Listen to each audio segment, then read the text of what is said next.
Hi you guys, welcome back to Storytime. Right, today's story was sent to me by Owlet Press and it's a really lovely one to read to you. It's called Marney's Mix-Up and it's by Rushmore and Sally Darby. Right, you ready? Summer was coming to an end. Instead of picnics in the park, there were freshly landed conkers to play with. Look. The leaves had already started falling from the trees and making a crisp carpet on the ground. As the sun set a little earlier each night, the shorter autumn days meant it was a busy time for squirrels. Nuts and acorns had to be collected and hidden away, ready for eating over the long winter ahead. Look, can you see them all? Collecting all their nuts and acorns, look, getting ready. Busy, busy, look, there's one. Busy time for them. This was the first year that Marney had to find and gather his own food. How hard could this be, he thought. All I have to do is collect a load of nuts and acorns. And then remember where I've buried them in a few weeks' time. What could go wrong? I wonder. But it turned out to be trickier than Marney had expected. He didn't know where to start. He needed help, but his friends had hidden all the nuts from around the park and forgotten where to find them. So Marney decided that he would leave the others behind and try to collect nuts and acorns on the other side of the park, beyond the bushes. As he clambered through the undergrowth, Marney saw another creature gathering nuts. Someone or something he'd never seen before.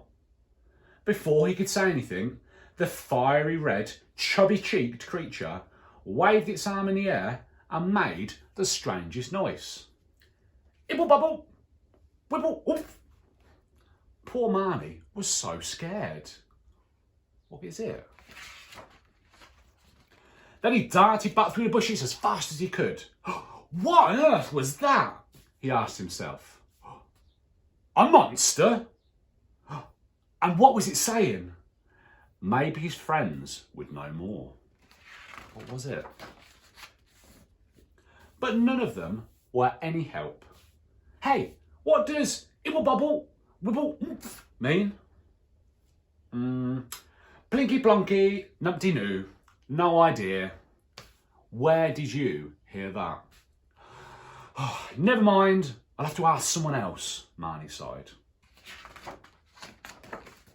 A frustrated Marney looked back towards where he'd seen the red creature.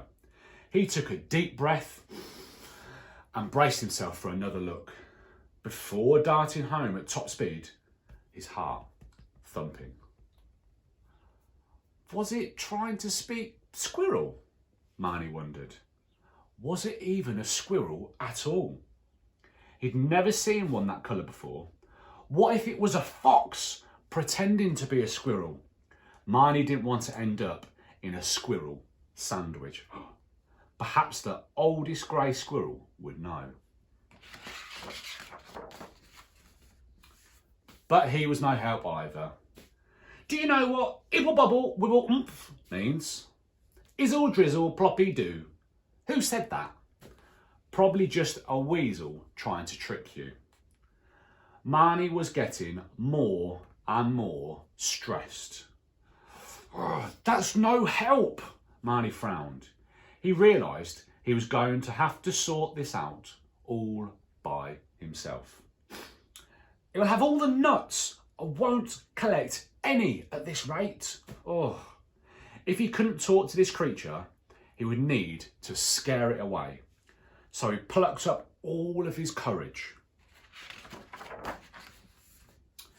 And he jumped out of the bushes, yelling as loud as he could, trying to look his scariest. Hey, get your paws off those nuts! Taking the red creature by surprise, Marney then remembered the strange words he had heard it say before and thought he would try those too, just for good measure. Ibble bubble wibble! But then something strange happened. Ooh. What are you talking about? this creature chuckled. Marney was so shocked. I can understand you, he puzzled. Of course you can, the creature replied. I'm a squirrel, just like you. But what about all those strange words? Asked Marney. I haven't been saying strange words at all. I was trying to show you where all the nuts and acorns were, but there were so many here, I had to carry some in my mouth. Like that. What a mix-up. Marney felt so embarrassed, realising his mistake. But he was also very glad to finally have some help gathering his food for winter. Even though they looked different, Marney began to notice the many ways that he was actually the same as his new friend. Suddenly, they heard a sound that they both recognised right away. What could it be? Dogs. Look at them all, chasing the squirrels up the tree. Yeah. And that's the end. Right, hope you enjoyed that one, guys. Remember, if you'd like that, it's from Owlet Press. So go have a look. All right, see you next time, guys. Bye-bye.